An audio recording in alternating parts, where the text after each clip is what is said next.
Hello and welcome, everyone. Uh, Due to the obligations that we need to fulfill to one another, We back, bitches. we're We back.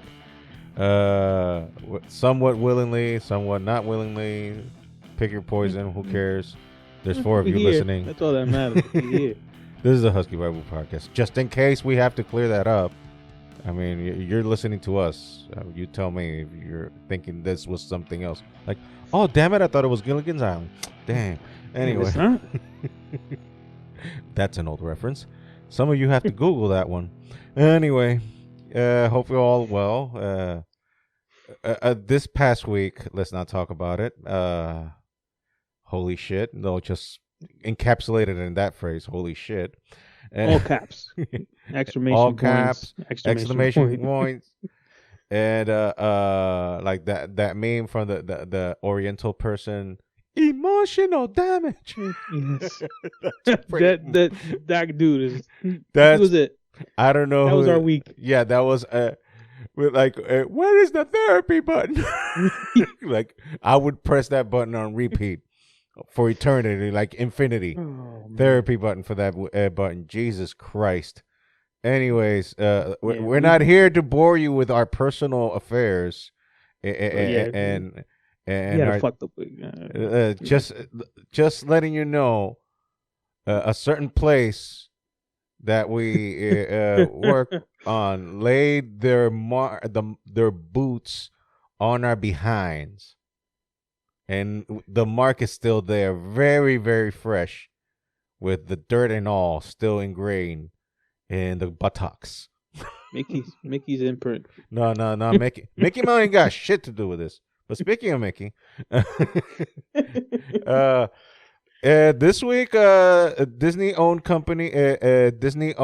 franchises like Indiana Jones.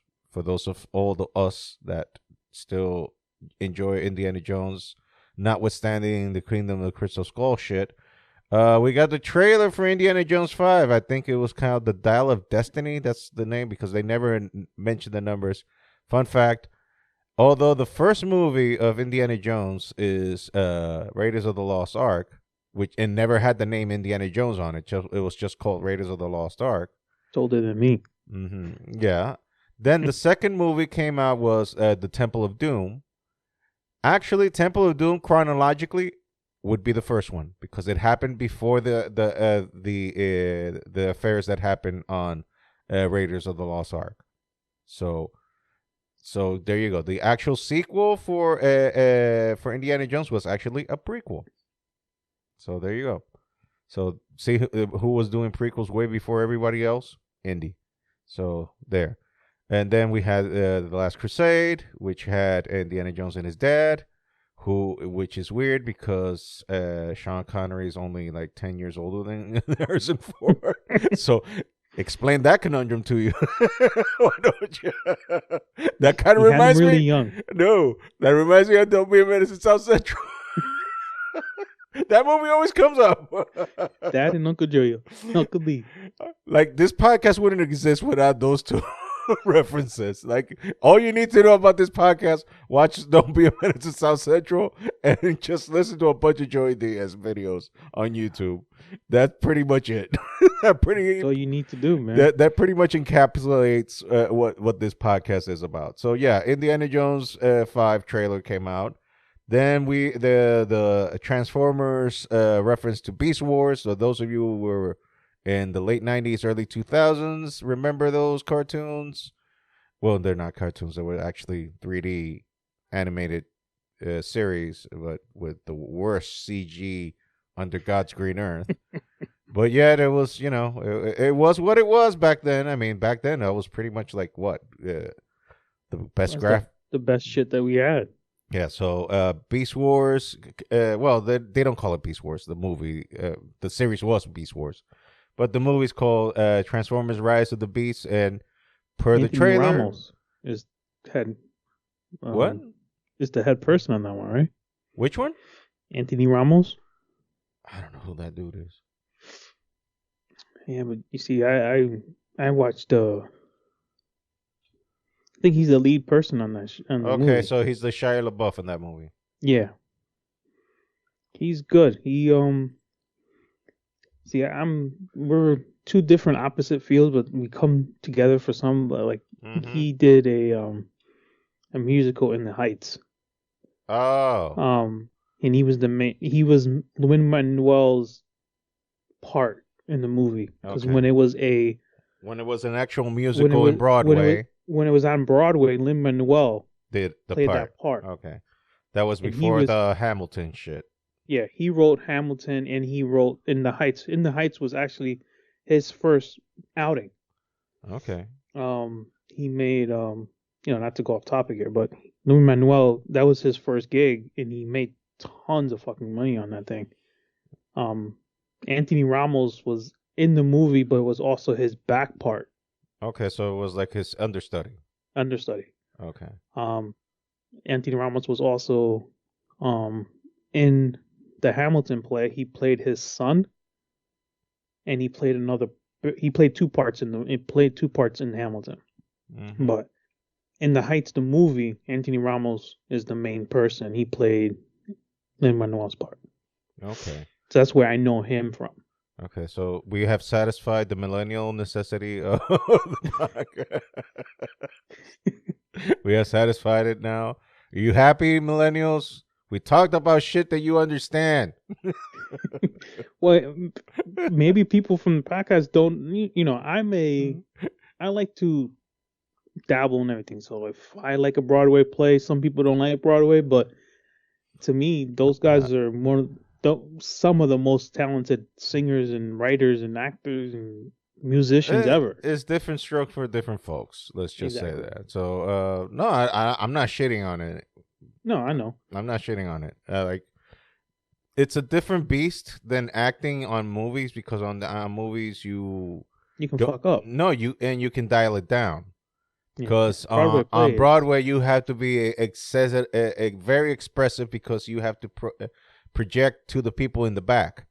every single day, Exactly, you have to sometimes project. twice a day. So you have to kind of what you see in movies, what they call overacting.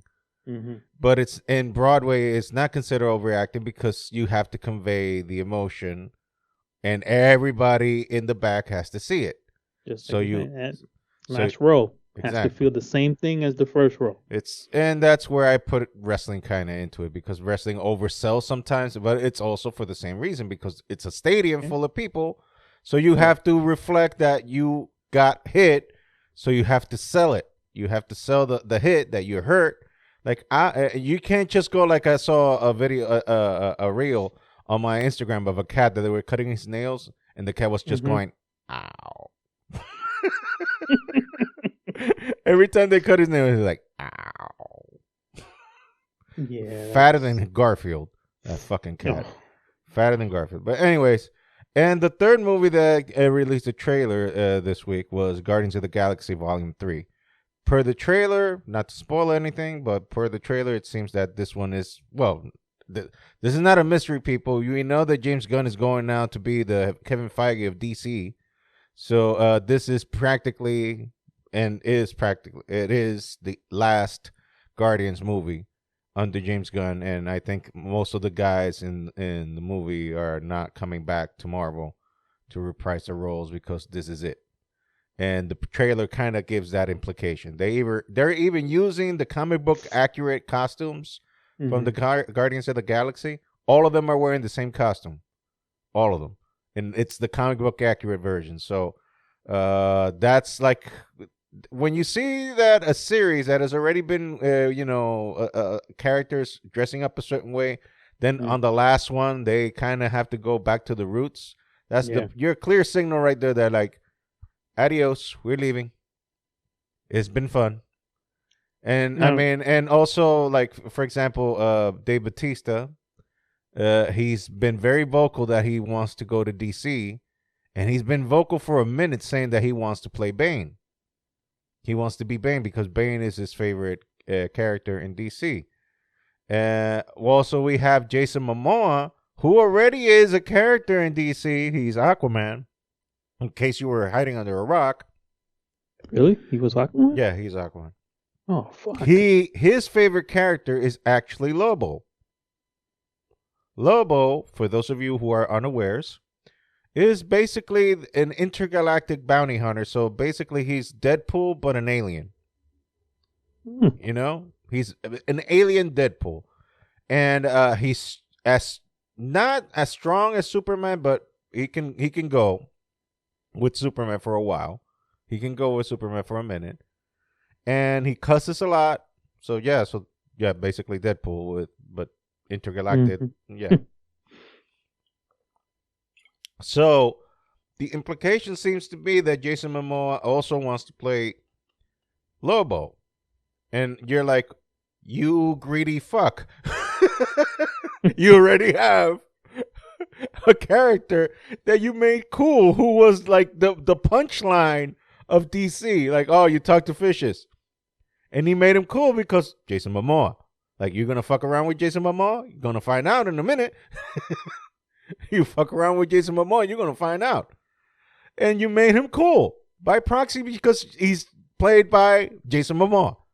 And now that he turned a character that was basically a punchline, a joke, and he turned him cool, and he started, pushing the sales even in the comics and everything. Now he wants to take one of the coolest characters in DC as well. I'm not saying he can't play the role. I mean, he's a dead ringer. I mean, he just has to put some. They just have to put his skin white. But then basically, he's a dead ringer for Lobo. He's a dead ringer. So Lobo's DC too? Yes.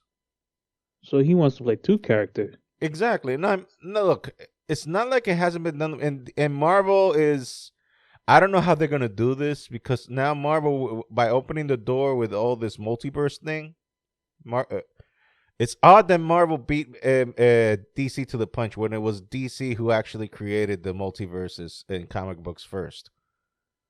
DC's been doing that trick for a minute, but Marvel beat him to the punch, especially with the whole Spider-Man thing. And now you can get away with one actor playing multiple roles because guess what? Chris Evans, who played Captain America in the MCU, before that, guess what he played? Johnny Storm in the Fantastic Four shit show that was from Fox. So technically, he's two characters in kind of the same universe because guess what? All those Marvel, all those Fantastic Four movies, they now belong to Marvel, to Disney, because Disney bought out Fox. So if you made already Andrew Garfield and Tobey Maguire canon via the Spider-Man movie, guess what? Then you're gonna have to call everything else canon. You're gonna have to call everything else. So guess what? The Fox movie, X-Men movies, canon. It's canon. So, and I'm gonna even go even worse, and you're gonna cry me a river now, but I don't give a shit because that's what I do. I fuck up things. That's what I do. Don't do it. Ben Affleck Daredevil, canon. Thank you. You're welcome. You are welcome. Elektra, canon. But hey, Wesley Snipes, canon too. Wesley Snipes, Blade. Right? He was Blade. Canon too. But then again, you have the two Punisher shit that happened in the early 2000s. The Thomas Jane and the other one. Jesus what was Christ. The other guy's name? I forget, but who gives a shit? That was I don't know which one of those two was worse. Did the second one? I don't know, man. First one was pretty bad because they did not do Frank Castle justice. Then now the Netflix. I have to watch the first. Rewatch the first. Now the Netflix series. Holy fuck! That guy, he did him well. Holy that's the guy to play him. Holy and he said he was willing to play him in movies if they were going to do it. I heard, dude. That John Bernthal, that's the actor who played in the Netflix series, because they gave us the when I saw I didn't see season 2, I saw season 1, and season 1, oh my god, I was like, oh, you gotta see 2. Oh my god, no. You think he was bad in 1, dude? He pistol whipped the dude And they showed exactly what happens to the face when you get pistol whipped. Yeah. He cracked his face open. It was visual, it was visceral, it was fucked up. Yeah, you got to watch season 2, bro. Anyways, we got those 3 trailers. So if you got your geek fest or needs, I think they were met in those 3 ways. I mean, for us old school guys, I mean, Transformers, I'm like, I really don't give a shit. Not because of Transformers, it's because, the whole Michael Bay movies left a very, very, very, very bad taste in my mouth. Although I heard that Bumblebee was the shit. I heard that Bumblebee was actually good. Yeah, I never really watched any of those. No, but I mean, when the Bumblebee, the Bumblebee one, the one that John Cena's in. What I liked about it, I haven't seen it, so I'm not judging the movie or anything. But what I liked is that they went back to the original designs of the Transformers, like from the '80s, how they were actually designed. And Bumblebee, I think he was actually a Beetle, the Volkswagen Beetle. I think they actually turned. I'm trying to remember the coming attractions. No, that's what they turned him in that movie for the Bumblebee movie, because it's a prequel. The Bumblebee movie is a prequel. I think it was from the '80s. It's set in the '80s, so it was before everything that happened in the Shia LaBeouf and Mark Wahlberg shit. Okay. So I don't know where this one is now set up, the one that's called now Transformers: Rise of the Beast. But the trailer was okay, and like you said earlier before we started recording, that scene, I think that Transformer, I think, is Jazz, because it's the one with the high with the boombox inside the car. So I think it's Jazz. So the kid, what's his name again? The kid. Anthony Ramos. Okay, Anthony Ramos. He does this cool thing, like gets out of the car while the car is still running, and the car while running is transforming into, the robot. So that's a cool scene. So you got your fixes there for your coming attractions for 2023. So and what can we get out of that? Well, apparently there are no original ideas, so let's keep let's stick it up with the shit we already know, the IPs that we have, and let's make money out of that, because people are suckers for nostalgia. I guess that's yeah. And remember that last week, since we're still talking about movies, kind of, that we talked about what Quentin Tarantino, like he was poo-poo over Marvel movies and whatnot. Well, Samuel Jackson, a frequent collaborator of Quentin, I think he's almost in all of his movies in one way or another. Because in the movies that he's not in, he's actually like a narrator. Okay. So he's been in almost all of the Quentin Tarantino movies. You know that he was even in the Kill Bill movies? Yeah, he was. Remember the scene when they were rehearsing the wedding before they all got? No.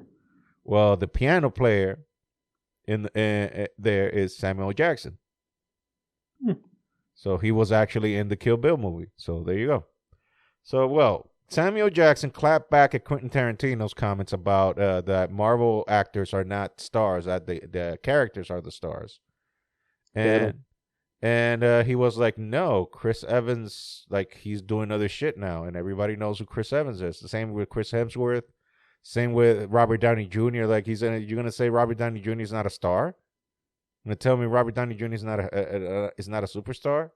Like, all these guys are making money left and right now in other adventures, not just with Marvel. Marvel, yes, put the commodity up there because they're playing larger than life characters, but they're not the whole characters. That's it. I mean, look, Chris Evans kind of retired already from Captain America. Robert Downey Jr. definitely retired of Iron Man. And now Chris Hemsworth is contemplating retirement from Thor.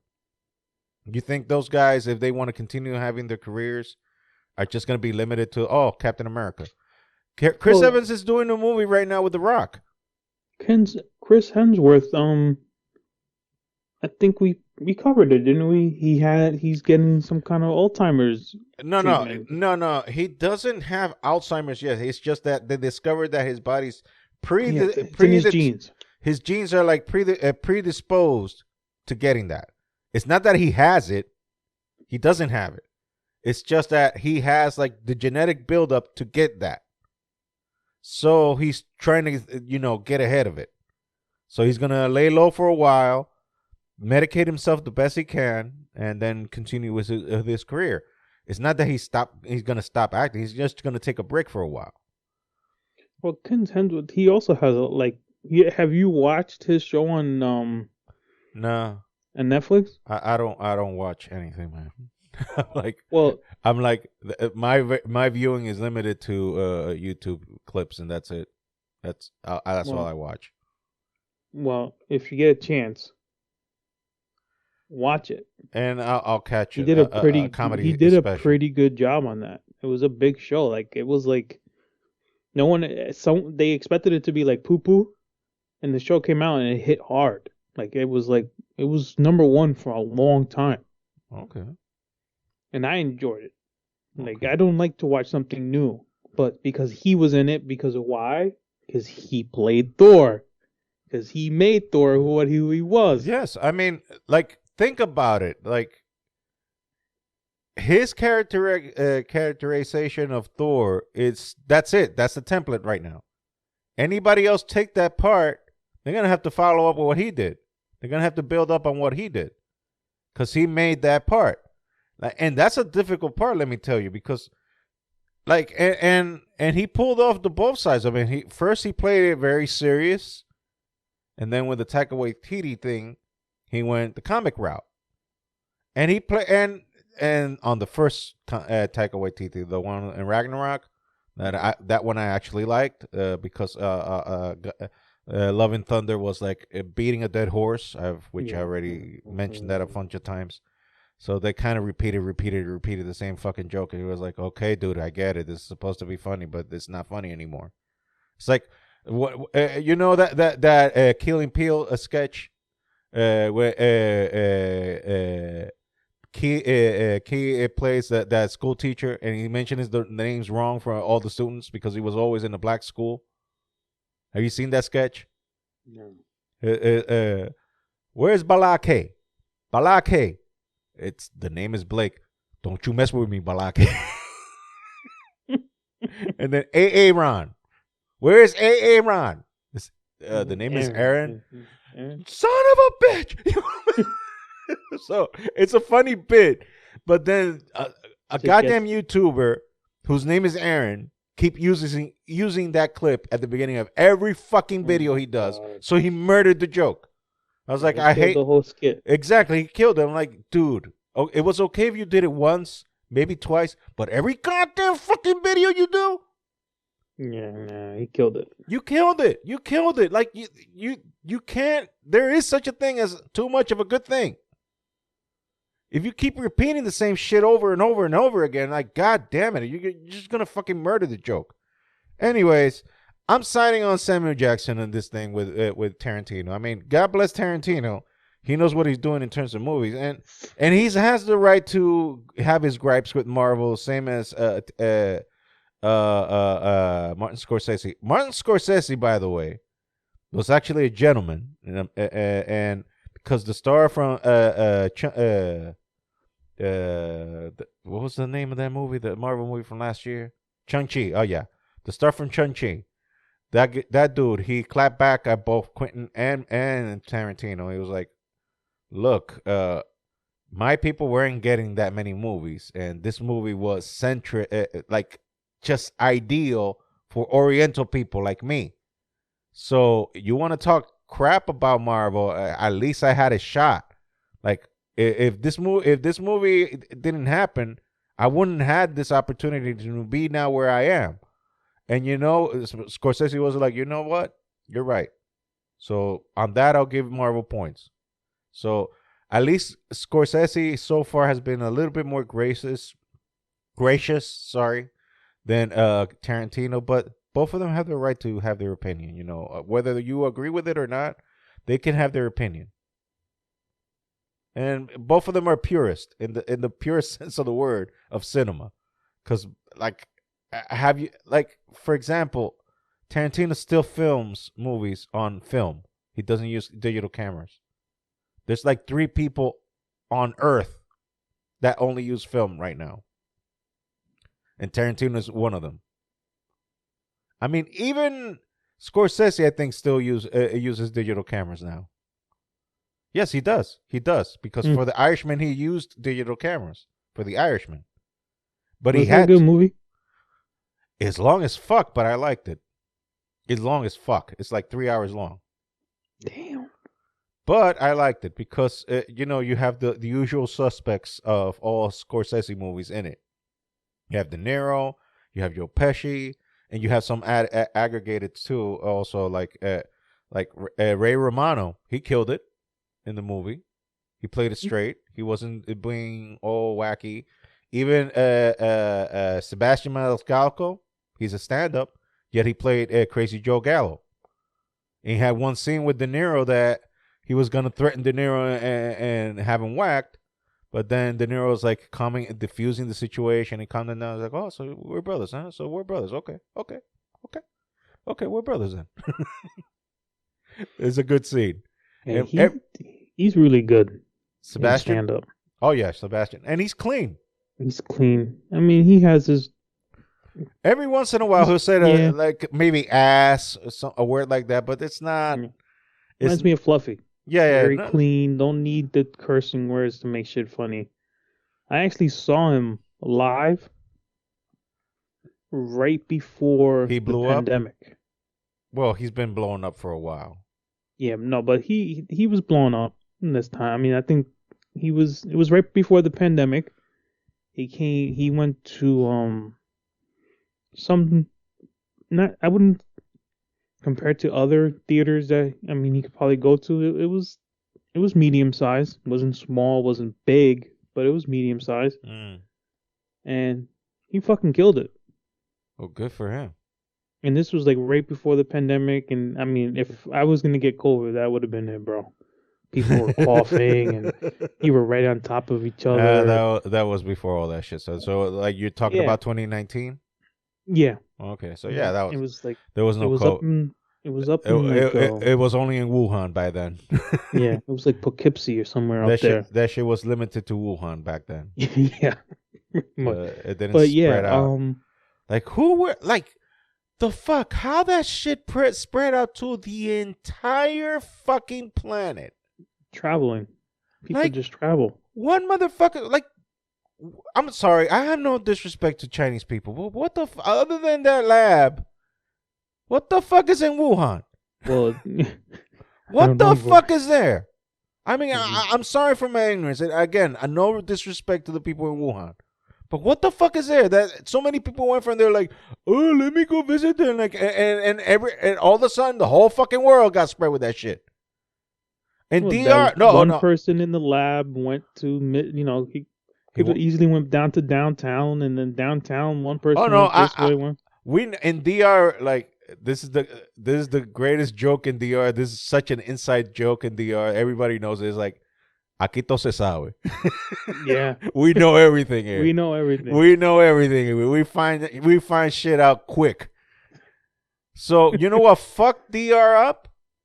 What fucked DR up is that a bunch of rich assholes were partying up, and like 5 of those motherfuckers were in Wuhan.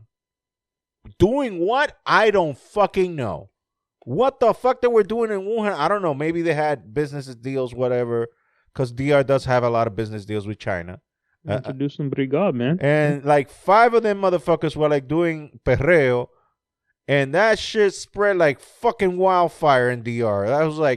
That was it. Like DR got hit in a minute. Like once it started spreading that shit in COVID and everywhere, DR was like, bitch, please. Bring on them motherfuckers. We want that shit spread loud here. And man, it spread like fucking wildfire. Well, the men are horny as fuck, so they're hitting every single chick on the island. That's the norm of DR. Like, If they ain't fucking, they ain't trying. Exactly. If they ain't fucking, they So ain't trying. that's why it hit DR it's so hard. It hit hard, man.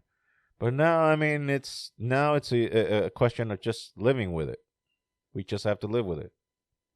I mean, at this point, it's not. There's It's not much to do. if you're more comfortable going into restaurants without a mask and eating, um, Closest thing to a restaurant I've been is a McDonald's.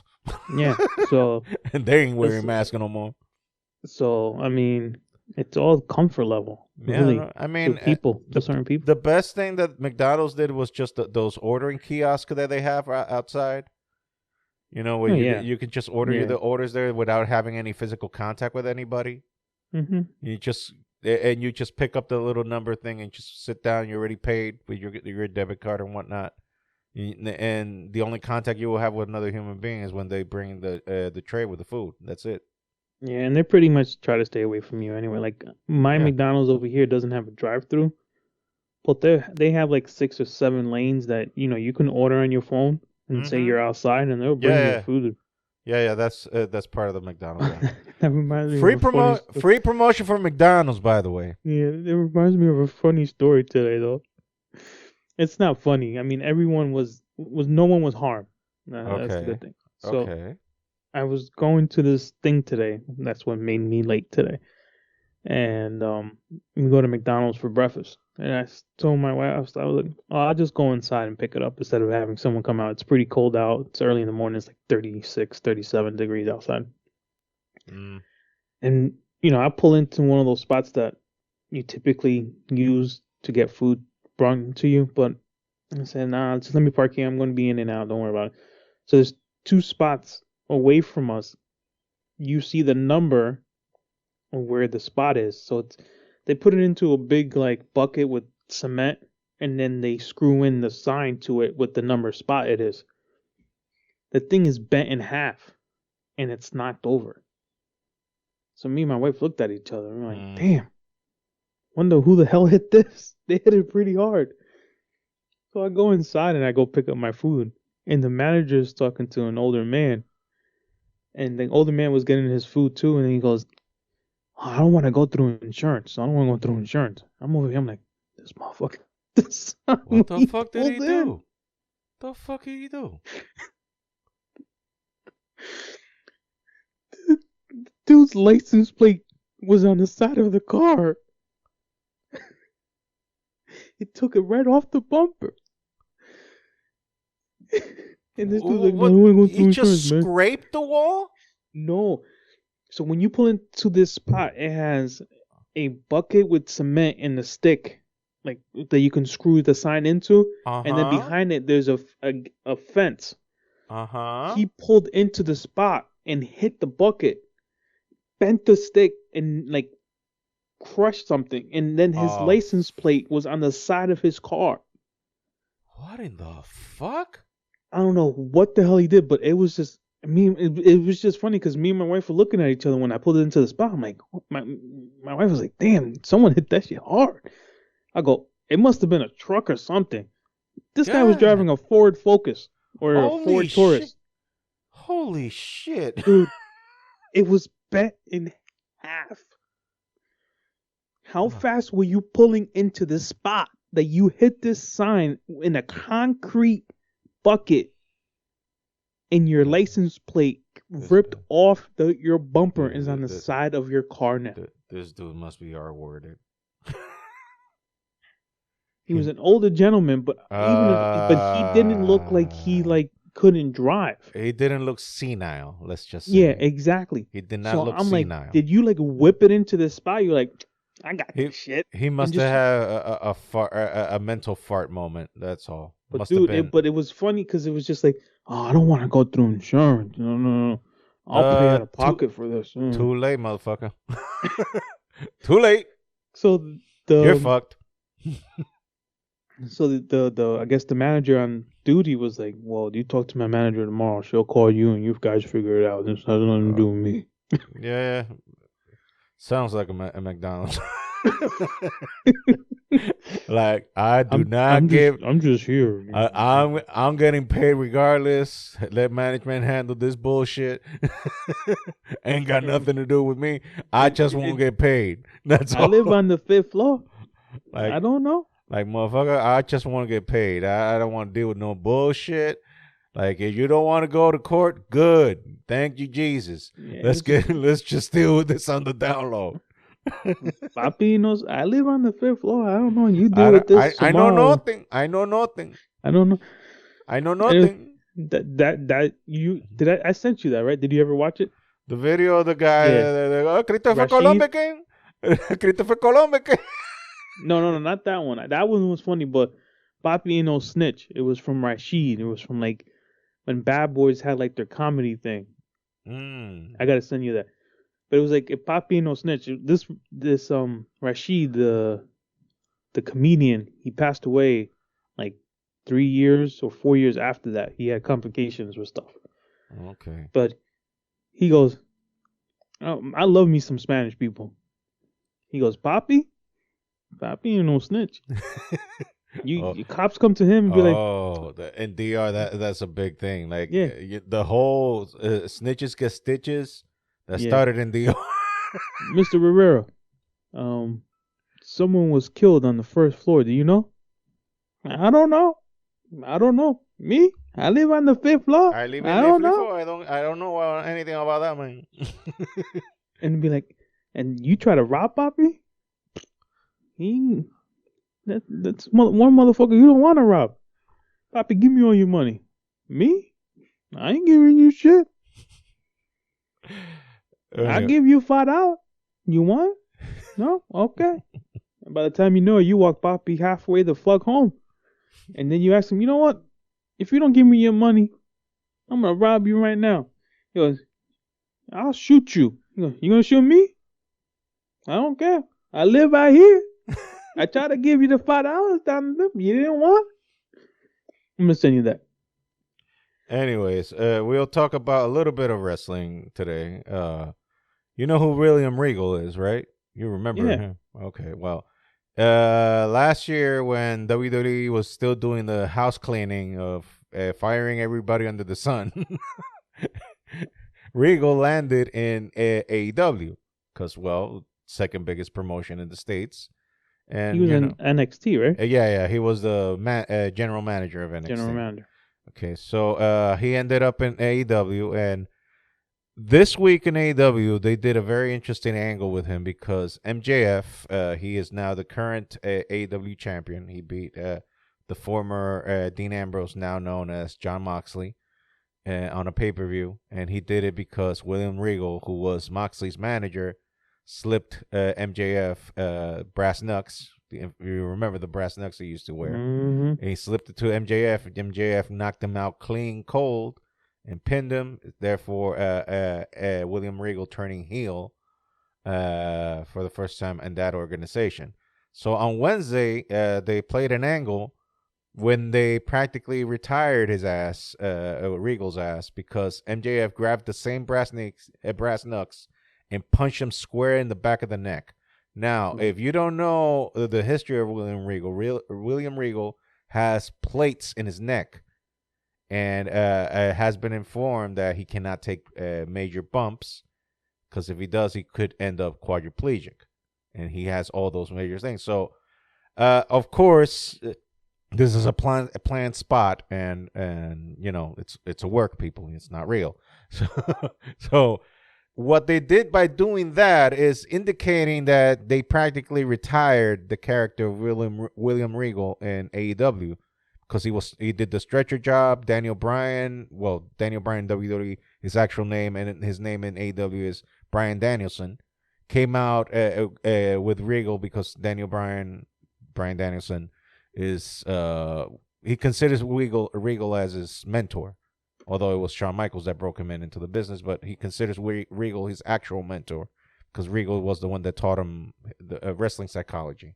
Anyways, so Regal did the stretcher job, and it's now been known that although Regal had a 3-year agreement with AEW starting from last year, he actually took an option. he had a clause in his a contract that he had the option that if WWE offered him a return, that he can check out of his contract, and he took that option because Papa H, who has been on a hunt for everything that Vince fired in the past 2 years, he's been in a hunt to try to get everything back. Is trying to get William Regal back. So I guess Papa H gave him an offer he couldn't refuse, aka the Godfather, and Regal took it, and AEW was gracious enough to honor the clause in the contract, and he has been let go from AEW, and it is believed that as soon as January or even sooner, Regal will be back in WWE. In what capacity? Well, the rumors are that he is not going to be back in general manager of NXT because that's Shawn Michaels has taken over that spot now. Shawn Michaels is the on camera general manager right now of NXT. Ever since Regal left, and he's been actually the one that's been handling NXT ever since Regal left. So the belief is that Triple H is going to use Regal as his version of Pat Patterson. Vince, when he was in charge, and Pat Patterson when he was alive, Pat Patterson was his second-hand man.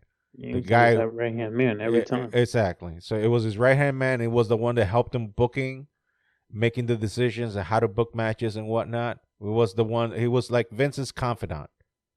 So I guess that's the kind of role that he's going to fulfill with Triple H now behind the scenes. Also, the rumor mill is stating that since Triple H right now in WWE in the creative department is handling a lot of hats, including he is right now the head of talent relations. You know, the Johnny Ace role.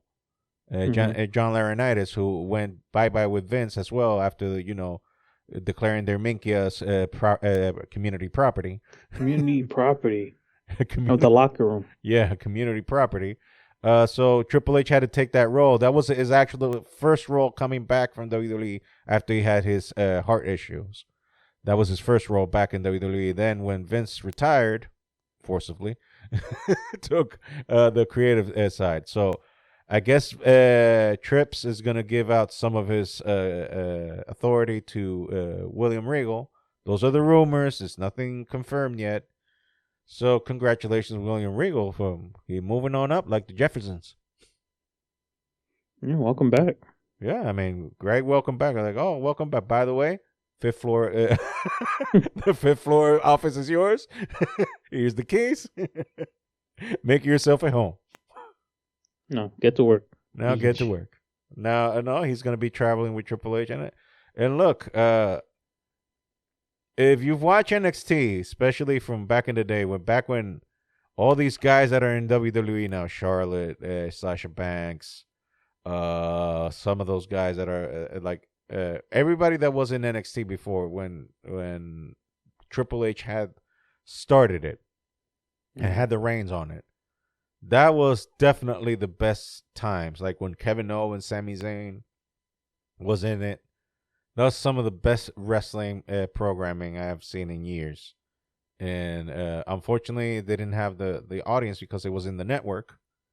So you had to actually pay $9.99 a month to watch that. And quite frankly, I had the network in DR.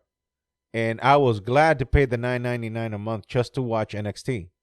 NXT was my shit. Like I didn't watch Raw, I didn't watch SmackDown. I gave two piss about it.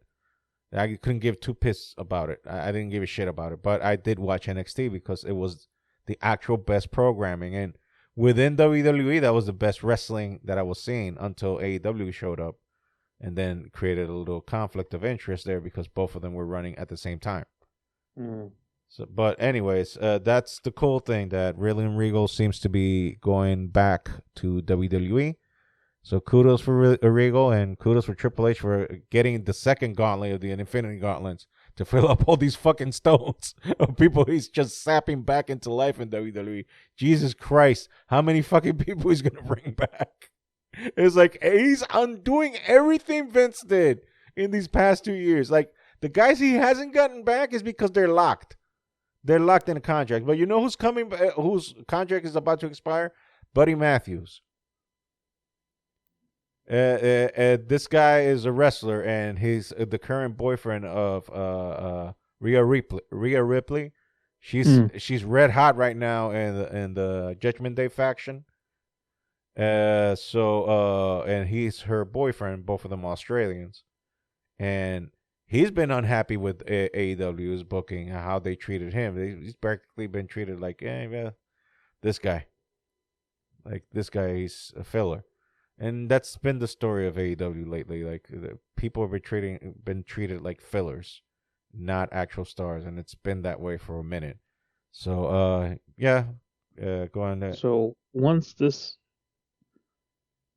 this hot show, AEW, is now, it's meh now. It's meh. It's meh. Yeah. Yeah, it's meh. Like, it has some angles that are okay. Other ones, like, for example, the Elite have come back now. The Elite is the Young Bucks and Kenny Omega. They've come back after the suspension over the Brawl for All. Oh, Brawl Out. I mean, Brawl Out. What about Punk? No, he's still nursing his injury. He has no intention of coming back. No, he is injured. Legit. Okay. He is legit injured. It was a legit injury. But anyone was trying to say is, I put some air quotes up here. Yeah, no, but it's legit injury. But he according to the sources, it's a done deal for him. It's like he's like, okay, yeah, I'm done. But it's AEW who's trying to hold back because I guess they don't want to lose him to WWE. But I'm like, okay, WWE don't want him. Yeah. Nobody wants him. I mean, he caused so much shit. Nobody wants him right now. Like, he's damaged goods. Unfortunately, I have to say that he's like damaged goods. Like, yeah, he's a great wrestler. He's a great promo, but you don't have to deal with that so much fucking drama behind the scenes. Like, is it worth dealing with that kind of drama for like I think we talked about this a few months ago about what would happen if he actually goes back to WWE. It's like the best option, the best case scenario is make him a part-timer, because that way you don't have to deal with the drama all the time, just some of the time. Like, bring him like Edge right now. Look, Edge has been out for like 2 months selling the injury that they gave him. Well, they didn't give him an injury. They gave his wife an injury. So he's selling that, and he's out. And what has Edge been doing ever since he came back? He's not there to earn championships again, because been there, done that. He's there to make the new guys look good. And that's what he's done. He's made, for example, Judgment Day now is a good staple because he's made them look good by eating L's for them. So how do you build a new characters or new people? You have to make them fear. You have to fear them. So how do you make them believable is by defeating someone that is well established. And Edge, established as hell, takes the L and makes them look good. So I guess Punky Brewster, if he doesn't have any egos in him, I guess he can just eat a couple of L's and make people look good. I mean, I think he's set for life. With the amount of money AEW gave him, and the amount of money he's made on the side with doing all the MMA things and the comic books and whatnot, he's set for life. And plus, with the money that WWE gave him back then when they fired his ass, for what I've been told, he's a very frugal person. He's not a guy who likes to waste money. He's very frugal. So, I mean, let's say that he has what? We're hypothesizing here. We don't know. Let's say he got $8 million in the bank. Let's say. That's like, if you are not a very wasteful person, that's good enough money to live off. Don't you think? I'll take quarter of that. No, I'll take $1 million. I'll take $1 million. Quarter is about that. You got something? Mr. Punk's net worth is $10 million. Oh, I was close. I was close, but that's net worth. That's not necessarily. That's his net worth. Exactly. It's not that he has 10 million in the bank. Yeah, but you also got this guy has endorsements. There's no way he Exactly. doesn't. Exactly. That's what I mean. That's he has deals on the left, on the right. So he's good. Economically speaking, he's good. And he But how gave it. long is that gonna? How long would that stay in before you need? You know what I mean? Like he's uh, gonna need like he needs to invest that money somehow to get yeah. to continue growing. Yeah. But his wife is also making money on the side as well. So it's not like he's the only breadwinner in the house. So she's making money on the side as well. So they're good. Both of them are good, I think. Anyway, I'm gonna talk about something that we rarely talk about, but it's something personal to me. Because if you are watching me and you're seeing me through video, I'm wearing a Metallica T-shirt. And this past week, Metallica released a new single, and also saying that for next year, I think for March, they're gonna debut a new album, which I forget the title. I think 73 Seasons, I think it's called.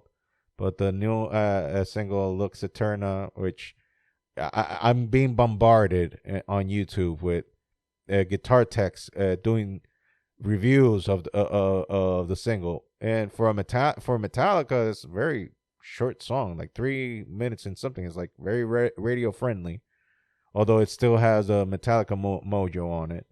The reason I'm talking about it is because when they announced the tour, they're talking about touring with the reformed Pantera. And Pantera, for those of you who don't know, the two founding members in Pantera right now are taking a dirt nap because they sadly no longer with us, which would be the Abbott brothers, Vinnie Paul and Dimebag Darrell. So they got substitutes for them, which is Zakk Wylde, the guitarist for Ozzy Osbourne and Black Label Society, and the drummer for Anthrax. They are the ones that are covering for those positions, and they're doing the tour. The only thing I'm mentioning all this, because people were like, why the fuck is this relevant? It's just because it makes me remember back in the day when I came into contact with metal. Although I was raised in the 80s here in the States, partially, and MTV was the heavy rotation on MTV was heavy metal, but it was hair metal. Back then, you wouldn't remember because you weren't alive back then. But the heavy rotation on MTV was hair metal because that was the thing that was selling. That was whatever the hell pop is now. The comparison to back then was hair metal. Everything was hair metal, hair metal. So it's not like I didn't know who Metallica was, but it wasn't my cup of tea, especially Latino family and whatnot. But Metallica grew on me like in 2000. That's when, like, after I lost my mom, so I needed to go to a dark place, and metal was there. The good thing I will say about metal, it taught me how to play instruments. If it wasn't for metal, I wouldn't know how to play an instrument. That was the thing that made me pick up a guitar, and now I play two instruments, a guitar and bass. But I did have a bunch of fucked up experiences with the metal ears, especially in DR, because you got to understand, I don't know if it's still the case now, but people around that areas are very gullible for spiritual stuff, And the connotation of metal has always been, oh, the devil's music and whatnot. So in DR, you take advantage of that shit. to start up some shit.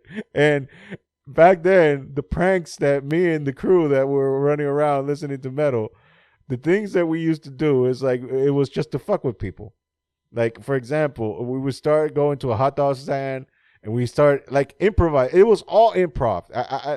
That shit, I was like, God, how the hell did we come up with this shit? It was all improv. It was like, so we're going to the sacrifice tonight, right? Yeah, okay. So, do you got the kid? Oh my God.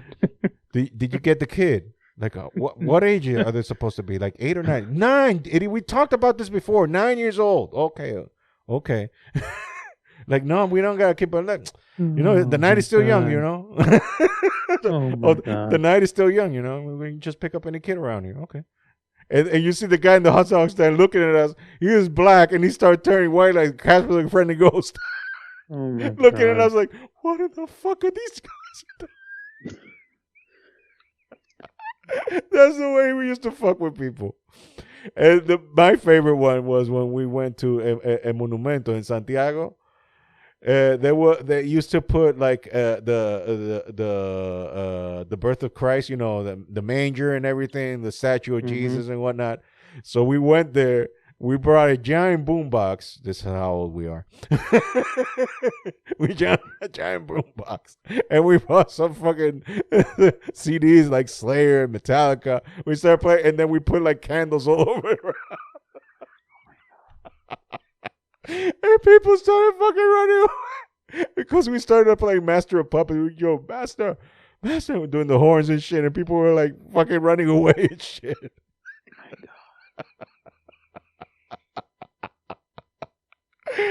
You don't even need to play that type of music with Spanish people. You know, the moment you hit a plane and you're ascending into the air, and they have the rose beads in their hand. Oh man, you know those people. We were just fucking with them, you know, because we were like we were going through. Well, me personally, I was going through my rebellious phase back then, and those guys did not give a shit. They like to fuck with people, and that was it. I mean, there were other things that happened, which I will not go into detail. Yeah, let's not do that. The thing is that it made me reminisce, you know, listening to Metallica. I was like, oh, it's nice. And then I remember the good old days. The good old days. When we just fucking with people and made them think shit that wasn't going on. These poor souls. Hey, like, you live and you learn. That's all I got to say about it. I mean, we talked about this 20 million times on this podcast. Life, you didn't get a book, an instruction book for life. You just live it the way you want to live it, and you hope that you're doing something right. Yeah. And just let's just say that my fucking with people days are over with, because I that was before I came living here in Geekville in the 2001, 2002. That was before that. So when I came to live here, I was like, finally, I can wear my Metallica t-shirts. And I can, and I started, like, my little itty bitty room that I had. It was like just riddled with posters. I even bought the Todd McFarlane figurines of Metallica, which now would cost a fortune, and I lost them. And I'm like, fuck, that shit would have cost like $1,000 now. But anyways, and I looked the part, you know, a little metalhead from the early 2000s. And I remember that I was in a bus stop and I had a Metallica t-shirt with a fucking skull eating an eye. It was like very sick t-shirt. And this old lady walking in a stroller looks at me and she goes, "That's a nice shirt, young man." Grandma was ready to and I go looked down at with you, man. And I'm like, okay, the whole rebellious shit in DR, this ain't gonna work here. No, it ain't, bro. It ain't gonna work here. This is like a cup of tea. If you're thinking about it, someone's thinking about it 10 times fucking worse. No, here it's like, it was like, yeah, and hold my beer.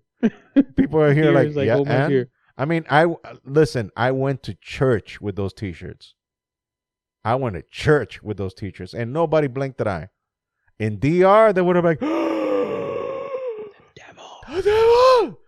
I rebuke you, Satan! The whole spiel. I mean, when I went back to DR from Geekville, and I had my long hair and beard, they were like, "Oh my God, you look like a Taliban." Yeah, I get that shit too, man. Like the way I look now. No, my dad, every time I talked to him, I was like, "You look like a crazy person. You better shave that shit off. Cut that shit off." I was like, "No, I'm not. I'm not gonna cut it off. Like, you better cut that shit off. You look like a fucking maniac." Well, that kind of am. Like, and your point? And your point is, maybe I like being a maniac. Maybe I'm not pretending. Maybe I am one. Just maybe.